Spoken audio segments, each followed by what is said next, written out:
Hello नमस्कार everyone, my name है Sudarshan and I welcome you back to my channel. So बात कर लेते हैं मार्केट की। तो मार्केट पूरा ग्रीन दिख रहा है, सारे कॉइन्स ऑलमोस्ट पंप कर रहे हैं। टी फ्यूल हो गया, थेटा हो गया, एल्गो हो गया, या फिर हम बात कर लें एफटीएम के बारे में, सोल, ये सारे कॉइन्स काफ़ी पंप किए हैं। लिंक, बीटीसी, बीटीसी भी 52,000 के आसपास चल रहा है, 52,600 आई गेस। उसी के साथ चलते हैं मार्केट पे, देखते हैं कौन से कॉइन्स हमने जो ऑलरेडी लेके रखे हैं उनका क्या हाल है, और अगर वो नीचे आते हैं तो किन एरियाज को हिट कर सकते हैं। सबसे पहले बीटीसी का चार्ट देख लेते हैं। तो ये बीटीसी बाइनेंस का चार्ट है। नाउ ये जो कैंडल फॉर्म हो रही है करंटली, अगर ये एक डॉजी कैंडल या स्पिनिंग टॉप फॉर्म हो जाता है तो जनरली जो एक स्पिनिंग टॉप ऊपर की तरफ फॉर्म होता है वो एक रिवर्सल कैंडल होती है, और मार्केट को वो नीचे लेके आ सकती है। कितना नीचे लेके आएगी वो मैटर करता है अपने लेवल्स पे, जिनको हमको मॉनिटर करना पड़ेगा।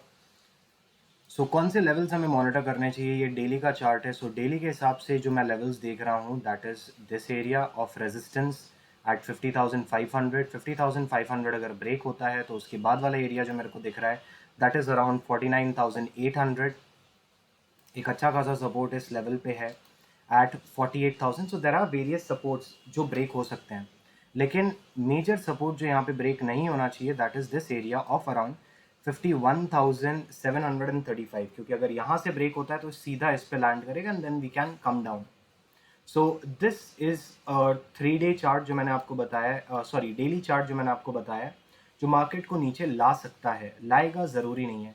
देख लेते हैं हमारे E M As and M As क्या बता रहे हैं। वी आर ऑन है, एक बार M and E M A लगा लेते हैं। E M A, we are going to watch for E M A. दो ई एम एज हम देख रहे हैं, पहला है ई एम ए 21, दूसरा है ई एम ए 55। सो इसकी सेटिंग्स चेंज कर ले रहे हैं। ई एम ए पे आ जाते हैं, ई एम ए में यहाँ क्या कर देते हैं इसको 21, ओके, एंड इसको कर लेते हैं 55। 34 भी लगा सकते हैं, कोई दिक्कत नहीं है, बट 34 मैं अभी नहीं यूज़ करना चाह रहा हूँ। So here we go, we have 55 and we have 21। तो दिस इज़ द लेवल जहाँ पे ये बैठा हुआ है। और अगर इसके छोटे ई एम एज यूज़ करें, that is E M A 9 and E M A 13, अगर आप देखना चाहते हैं डेली में कहाँ पे हैं, ई एम ए 13 लगा लेते हैं। किन लेवल्स को मार्केट मतलब सपोर्ट लेने आ सकते हैं। Generally E M A's test होते हैं आफ्टर अ पैसिव रन। तो if not in this week, next week हमें डेफिनेटली देखने के लिए मिल सकता है, क्योंकि बीटीसी फ्यूचर्स के चार्ट पे हमारे पास यहाँ पे फॉर्मेशन हो चुका है गैप का। किन गैप्स का फॉर्म हो चुका है देख लेते हैं। आधे घंटे के चार्ट में चलते हैं, 30 मिनट्स के चार्ट में आ गए, और यहाँ पे हमारे पास दो गैप हैं। एक है $790 का गैप, और दूसरा है $385 का गैप। So these are the two gaps that we are talking about. और इनको अगर मैं ब्रॉड कर सकता हूँ, settings and extend it to the right, yes, okay। Background line थोड़ी ब्रॉड कर देते हैं, वाइट कर देते हैं ताकि दिखे वो, एंड साथ ही साथ बैकग्राउंड इसका नील कर देते हैं। Okay, perfect. सो मैंने यहाँ पे जो सेटिंग्स की आप भी करना चाहें तो आप कर सकते हैं, कोई दिक्कत नहीं है। ये एरिया मैंने मॉनिटर किया है कि यहाँ पे हमारे पास एक अच्छा खासा सीएमई गैप फॉर्म हुआ है, और यहाँ पे भी ये सीएमई गैप फॉर्म हुआ है जो कल हुआ था, जो अभी तक फिल नहीं हुआ है। सो ये दो सीएमई गैप्स मार्केट अगर इस बार नहीं फिलअप करता है, there is a high tendency कि आने वाले वीक में ये गैप फिलअप हो जाएंगे, जो इंडिकेट करता है कि मार्केट प्राइसेस इधर इन लेवल्स को टच कर सकते हैं या फिर नीचे आ सकते हैं। EMA 13 का भी मार्केट सपोर्ट ले रहा है। अगर EMA 13 टूटता है CME पे, तो जो ये नीचे आ सकता है 21 एक्सपोनेंशियल मूविंग एवरेज पे आ सकता है, that is at this area of around $52,570। CME generally ऊपर चलता है दैन द मार्केट प्राइस, या बोल सकते हैं प्रीमियम पे चलता है जब प्राइसेस पंप कर रहे होते हैं। Now this is the level, अगर ये ब्रेक होता है तो 55 अच्छा खासा सपोर्ट बनेगा। उससे पहले EMA 34 भी सपोर्ट कर सकता है। सो इसको थोड़ा सा ध्यान दीजिएगा in case you are planning to open a long और a short. So let's jump into BTC chart back again। DXY के चार्ट के बारे में थोड़ी सी बात कर लेते हैं। DXY का चार्ट जो है वो अभी इस समय एक इंटरसेक्शन फॉर्म कर रहा है। कौन से EMAs का इंटरसेक्शन है, दैट इज EMA 34, EMA 21। अगर ये इंटरसेक्शन होता है, मार्केट जनरली जब जब ये इंटरसेक्शन हुआ है या क्रॉसओवर किया है, जब एक बड़े मूविंग एवरेज ने छोटे मूविंग एवरेज ने बड़े मूविंग एवरेज को ऊपर से नीचे की तरफ काटा है, तो मार्केट की टेंडेंसी होती है कि वो नीचे आ सकते हैं। इनमें कुछ EMAs जो लोग फॉलो करते हैं वो भी लगा लेते हैं। तो इस EMA को हम कर देते हैं EMA 25, इस EMA को हम कर देते हैं EMA 100 और 99 विल बी बेटर। एंड एक और EMA लगा लेते हैं, दैट इज EMA 7,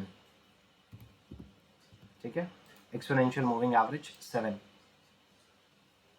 हाँ, मैंने ये किसी से सीखा है और मैं उन्हीं का सिखाया हुआ, क्रेडिट मेरे को नहीं जाता, उन्हीं को जाता है।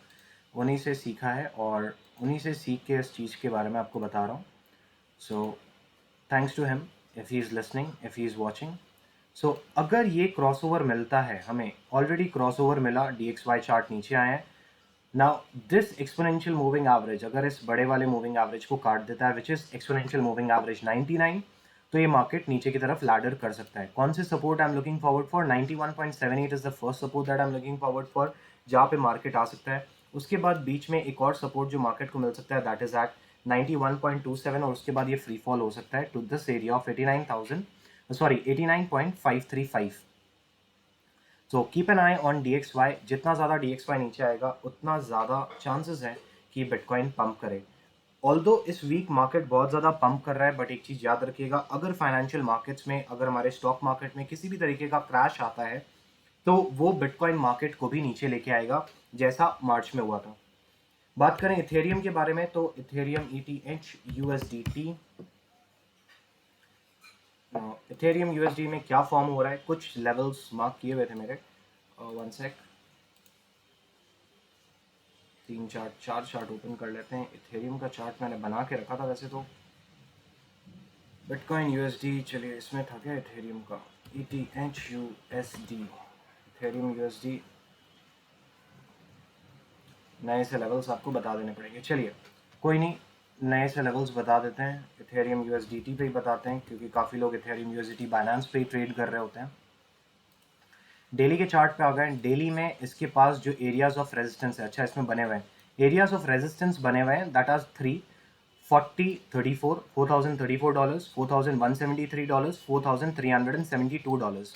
ये 3 एरियाज ऑफ रेजिस्टेंस। अगर इथेरियम आता है $3,523 के आसपास ये हिट कर सकता है, where we have exponential moving average 21 currently sitting.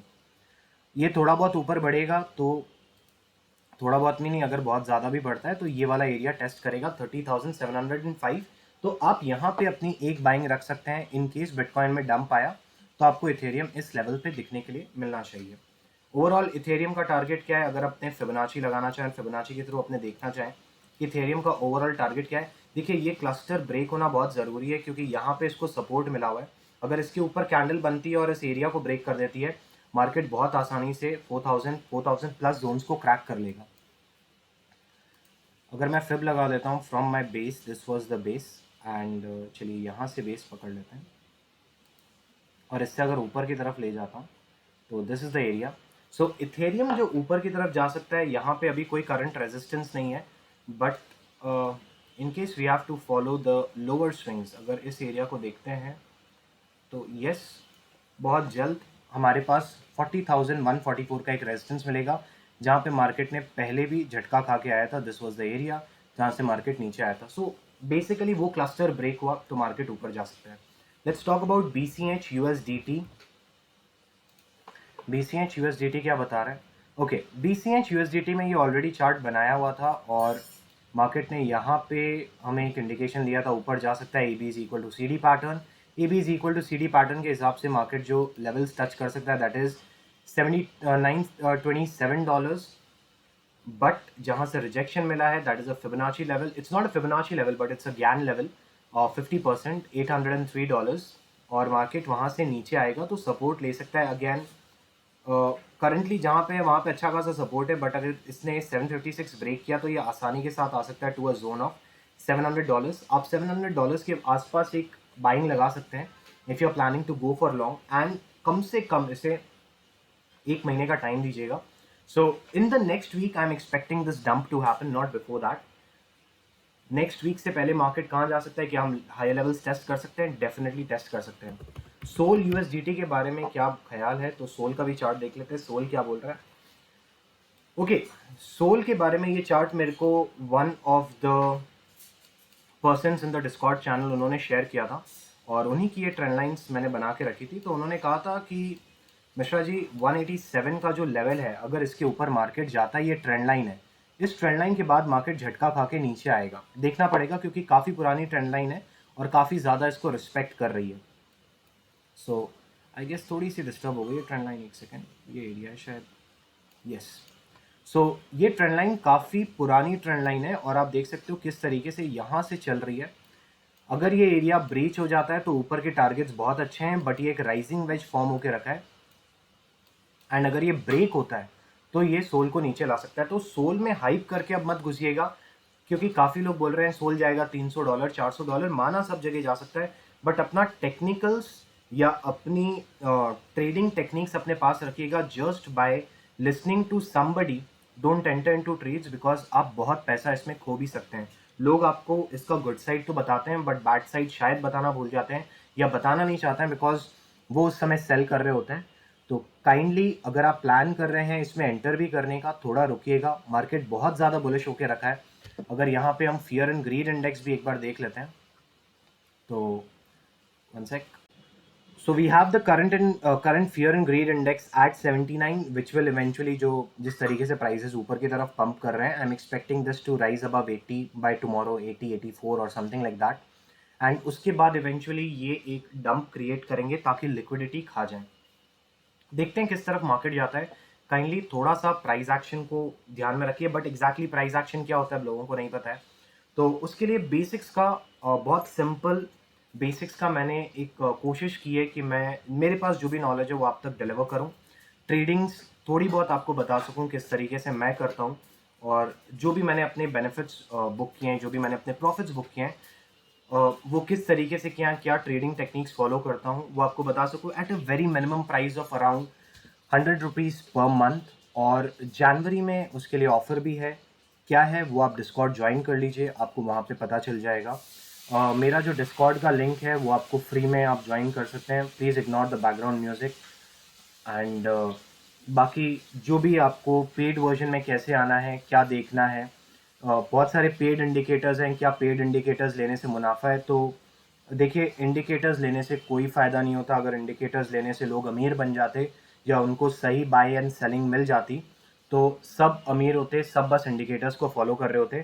Thank you mister commando for this particular statement which you stated me once, that indicators only help you indicate where the prices are going to move next, but they can never make you rich. You have to trade the prices accordingly. So with that said, thank you everyone, thanks for joining, and I'll see you in the very next video very soon.